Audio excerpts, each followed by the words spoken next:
Welcome back to all of you. Myself Ashwini Mishra और मैं आप सभी का IPM क्लासेस में स्वागत करता हूं। आइए इस वीडियो लेक्चर में हम बहुत ही वैल्यूएबल टॉपिक के बारे में बातचीत करने वाले हैं। जैसे कि हमने आपको अभी तक कन्वर्सेशन सेंटेंस का पार्ट 6 पढ़ा दिया है। अभी तक हम लोग 5 पार्ट कवर कर चुके हैं कन्वर्सेशन सेंटेंस के लिए। आप जैसे कि जानते हैं कि इंग्लिश स्पीकिंग करने के लिए कन्वर्सेशन सेंटेंस होना बहुत ही मस्ट है, आज ताकि आपको आसानी से सेंटेंस बोलने में या कहीं भी सिचुएशन को हैंडल करने में कोई दिक्कत ना हो। तो आप लगातार हमारे से जुड़े रहिए और आपको अच्छी अच्छी सेंटेंसेस जो है डेली यूज़ के हम आपको दिया करेंगे। निश्चित रूप से आप आने वाले समय में बेहतर इंग्लिश स्पीकर बन सकेंगे।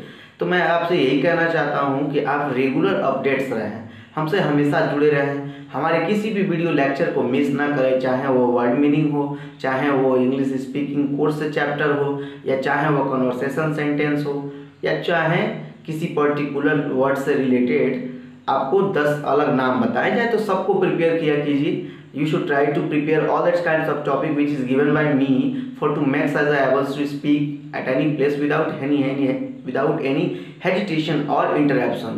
Therefore, if you will be join me regularly and you will try to update with me regularly, definitely within the coming time you can be able to speak at anyone within an English language, not in Hindi language. You can speak within an English language, but needs to concentration, but you needs to regular update with me. So guys, चलिए आज की इस खास video lecture को हम शुरू करते हैं। मैं यही कहना चाहता हूं कि आप लोग हमसे जुड़े रहें, साथ ही हमारे वीडियो लेक्चर को देखते रहें और ज़्यादा से ज़्यादा शेयर करें, अपने दोस्तों को तक पहुंचाएं। ऐसा करें कि हर एक व्यक्ति, आपसे जुड़ा हुआ हर एक लोग कुछ सीख सकें, किसी का भी कुछ नुकसान ना हो। यह जो बेटर अपॉर्चुनिटी चल रहा है, it's a better opportunity for to all of you, because I have started to teach you an English speaking course and definitely in the coming time you can be able to speak. आप निश्चित रूप से बोलने के योग्य हो जाएंगे। तो ज़्यादा से ज़्यादा लोगों तक पहुंचाइए। कोशिश कीजिए कि आपके मदद से कम हर एक व्यक्ति की कोशिश से 4 से 5 लोग और ही सीखें। आप तो सीख ही रहे हैं, बहुत अच्छी बात है। अपने से कोशिश कीजिए कि आप 10-5 लोगों को और शेयर कीजिए ताकि उनको भी कुछ अच्छी चीज़ें सीखने को मिल सके। और एक और ख़ास बात, अगर आप हमारे चैनल के नए यूजर्स या व्यूअर हैं तो प्लीज़ चैनल को सब्सक्राइब जरूर कीजिएगा। वीडियो पसंद आए तो लाइक करके और कमेंट बॉक्स में कमेंट करके हमें बताएं, ताकि हम आपके लिए बेहतर से बेहतर तरीका शुरू करें जो कि आपको इंग्लिश बोलने में बहुत ही मदद करे। क्योंकि मैं चाहता हूँ everybody should speak English very fluent at any place. कहीं भी लोग बोले, बिना बेझिझक के बोलें। अंग्रेजी एकदम से आसान चीज़ है। It's a easy language, it's a very easy topic to prepare within the limited time and I will prove it. यह बहुत ही आसान तरीका है, कतई इसको हवा ना बनाएं, बहुत ज़्यादा इसके बारे में सोचे नहीं और रेगुलर आप हमारे साथ जुड़े रहें, पढ़ते रहें और साथ ही प्रैक्टिस करते रहें। आप आने वाले समय में एक अच्छा इंग्लिश स्पीकर बनेंगे। तो चलिए इस वीडियो लेक्चर को शुरू करते हैं और आइए हम आपको बताते हैं कि इसमें खास हमारा आज का टॉपिक क्या है, किस चीज़ पे हम बातचीत करेंगे।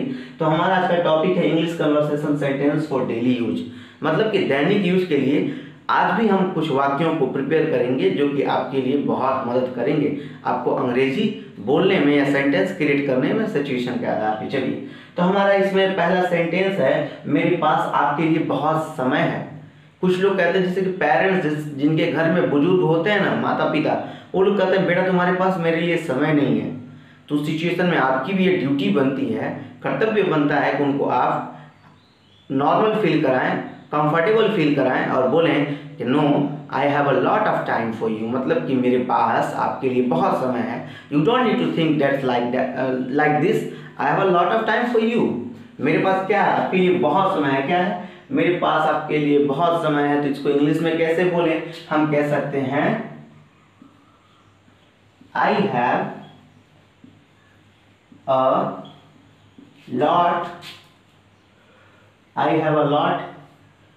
of time for you.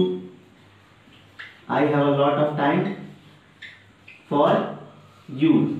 मेरे पास आपके लिए बहुत समय है, ऐसा नहीं है मेरे पास समय की कमी नहीं है। All time is for you, ये भी कह सकते हैं कि मेरा सारा समय आपके लिए है, या मेरे पास आपके लिए बहुत समय है। I have a lot of time for you. Tell me what's your problem, what do you want to say to me, बोलिए आप मुझसे क्या कहना चाहते हैं। On which topic you want to discuss with me, किस मुद्दे पे आप मुझसे बात करना चाहते हैं।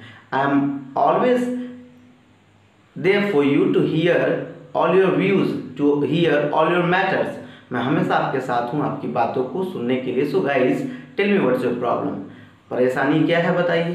तो आप ऐसे करके अपने घर के लोगों को या अपने रिलेटिव्स को, अपने फ्रेंड्स को हैंडल कर सकते हैं जो लोग आपसे नाराज हों। आप कह सकते हैं मेरे पास आपके लिए बहुत समय है, I have a lot of time. चलिए बढ़ते हैं अगले सेंटेंस की तरफ, और हमारा अगला सेंटेंस है मैं इस मामले में चश्मदीद गवाह हूँ। जैसे कि कहीं पे किसी के साथ कोई कानूनन गैर सलूकी होती है, मतलब कि उनके साथ बदसलूकी कर दिया गया, उनको कोई कोऑपरेट नहीं कर रहा है, कोई किसी मैटर में फंसा हुआ है, तो वहाँ पे कहते हैं ना कि चलो मैं तुम्हारा गवाह बन जाता हूँ, या मैं तुम्हारे पक्ष से तुम्हारी तारीफ करने की कोशिश करूँगा, या मैं तुम्हारा साथ देने की कोशिश करूँगा, जिसे विटनेस कहा जाता है। इंग्लिश में क्या कहा जाता है गवाह को, विटनेस। अगर बोलना हो कि मैं इस मामले में चश्मदीद गवाह हूँ, मतलब मैं क्या हूँ, आई विटनेस हूँ, या जो घटना घटित हुआ है मेरी आंखों के सामने, वह इंग्लिश में कैसे बोलेंगे, चलिए हम आपको बताते हैं। हम कह सकते हैं, इसको कह सकते हैं I am an eye witness, I am an eye witness in this case, क्या हूं मैं इस मामले में, चश्मदीद गवाह हूं, I am an eye witness in this case. यह जो केस चल रहा है मैं इसको भली भांति या अच्छे से जानता हूं। चलिए बढ़ते हैं अगले सेंटेंस की तरफ। हमारा अगला सेंटेंस है मैं कुछ बड़ा करना चाहता हूं, मैं कुछ बड़ा करना चाहता हूं। देखिए जिंदगी में गोल तो अक्सर सबके पास होता है, सब लोग कुछ करना चाहते हैं, लेकिन कुछ नहीं करने का सोचना चाहिए। We should try to think do something special in our life, हमें अपने जीवन में कुछ बड़ा करने का सोचना चाहिए। When you will watch the dream higher, definitely your success will be near about to reach it. निश्चित रूप से आपका जो सफलता है उसके करीब पहुंचने की लगभग हो जाएगी। अगर आपका ड्रीम छोटा है, सपने छोटे हैं, तो आप कहाँ से सफलता हासिल करेंगे। तो सपने कैसे होने चाहिए, अक्सर बड़ा होना चाहिए, अक्सर बड़ा देखिए, उसको पूरा करने के लिए दिन रात मेहनत कीजिए, निश्चित रूप से आपका सपना जरूर पूरा होगा। तो है क्या सेंटेंस में कुछ बड़ा करना चाहता हूँ, तो आई वांट टू, इंग्लिश में क्या बोलेंगे, I want to do something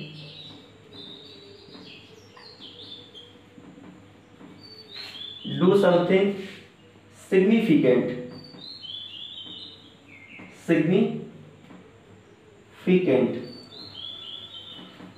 I want to do something significant, मैं कुछ बड़ा करना चाहता हूँ। ओके, तो क्या होगा इंग्लिश में, I want to do something significant, मैं कुछ बड़ा करना चाहता हूँ। चलिए बढ़ते हैं अगले सेंटेंस की तरफ। हमारा अगला सेंटेंस है मैं तुम्हें देखना तक पसंद नहीं करता, मैं तुम्हें देखना तक पसंद नहीं करता। इसको इंग्लिश में बोला तो क्या कहेंगे, I don't want even to see you। Okay, मैं तुम्हें देखना तक पसंद नहीं करता, I don't want even to see you, मुझे देखना भी तुम्हें पसंद नहीं है। So please try to leave me alone and try to keep away from me, मुझसे दूर रहने की कोशिश करो, मुझे अकेले छोड़ दो। गुस्से में हम कहते हैं, अपने दोस्त को भी कहते हैं यार तुम यहाँ से निकल जाओ, निकलते बोलो मैं तुम्हें देखना तक पसंद नहीं करता। तो हम कह सकते हैं I don't want even to see you. चलिए अगले सेंटेंस की तरफ बढ़ते हैं। हमारा अगला सेंटेंस है आपके पास मेरे लिए समय नहीं है।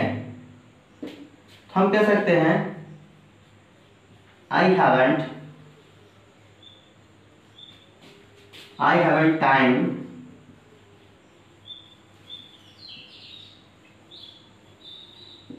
I have a time for you, या आप ये भी कह सकते हैं इसको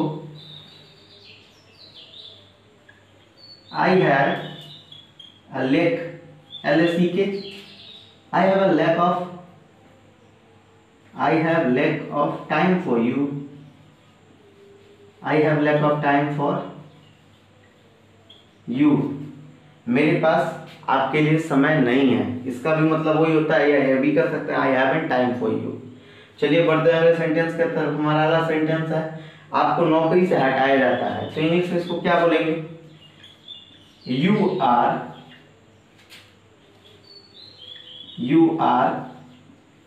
dismissed, you were dismissed from job, from job, you are dismissed from job, आपको नौकरी से हटाया जाता है। You are dismissed from job। क्या होता है जब लोग काम अच्छे से नहीं करते हैं तो बॉस क्या करता है, उनको डिसमिस कर देते हैं। तो उस सिचुएशन में कहा जाता है hello you are dismissed from job, you don't need to come from tomorrow to attend the job. आपको कल से आने की ज़रूरत नहीं है काम करने के लिए। तो डिसमिस मतलब क्या होना, हटा देना, रिप्लेस कर देना। चलिए बढ़ते हैं अगले सेंटेंस की तरफ। हमारा अगला सेंटेंस क्या है? अपने देश के प्रति वफादार रहो, मतलब कि देश के प्रति सम्मान रखना चाहिए, देश के प्रति हमें ज़्यादा मेहनत करना चाहिए ताकि हमारा देश सबसे प्रोस्पेरस, सबसे डेवलप, सक्सेसफुल कंट्री में काउंट किया जाए, मतलब समृद्ध, विकसित और सफलतापूर्वक देशों में हमारे देश का गिनती हो। तो उसको इंग्लिश में हम क्या बनाएंगे, चलिए हम आपको बताते हैं। हम कह सकते हैं, हम क्या बोलेंगे अपने देश के प्रति वफादार रहो के लिए? बी लॉयल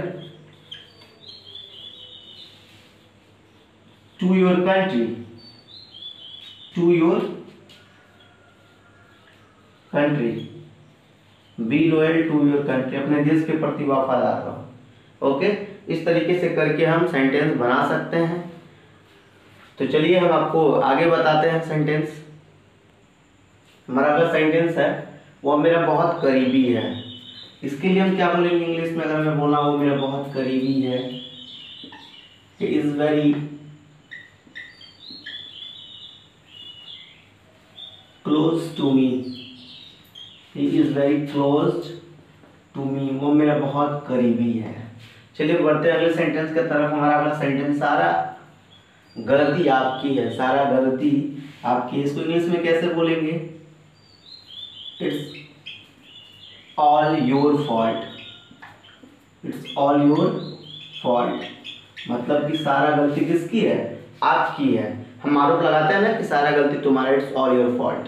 चलिए बढ़ते हैं सेंटेंस की तरफ। इसमें ऐसा अलग क्या है? इसमें ऐसा अलग क्या है? इंग्लिश में होगा what's special in it, what's special in it, इसमें ऐसा अलग क्या है? ओके, चलिए बढ़ते हैं अगले सेंटेंस की तरफ। हमारा अगला सेंटेंस है उसे पहले बोलने दो, उसे पहले बोलने दो। इंग्लिश में कहना हो तो let him speak first, let him speak first, उसे पहले बोलने दो।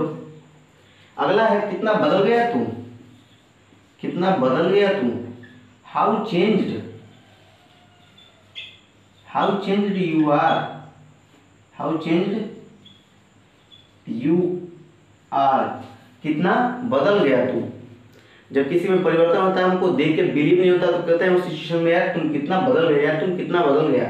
तो उसके लिए इंग्लिश बोल सकते हैं हाउ चेंज्ड यू आर। चलिए बढ़ते हैं अगले सेंटेंस की तरफ। हमारा अगला सेंटेंस है आगे से ध्यान रखना, आगे से ध्यान रखना। तो इंग्लिश में अगर बोलना हो तो हम कहेंगे keep your mind, keep your mind from now and your W, आगे से ध्यान रखना, keep your mind from now. चलिए बढ़ते हैं अगले सेंटेंस की तरफ। हमारा अगला सेंटेंस है आज के बाद मुझे कभी फोन मत करना। इंग्लिश में डोंट एवर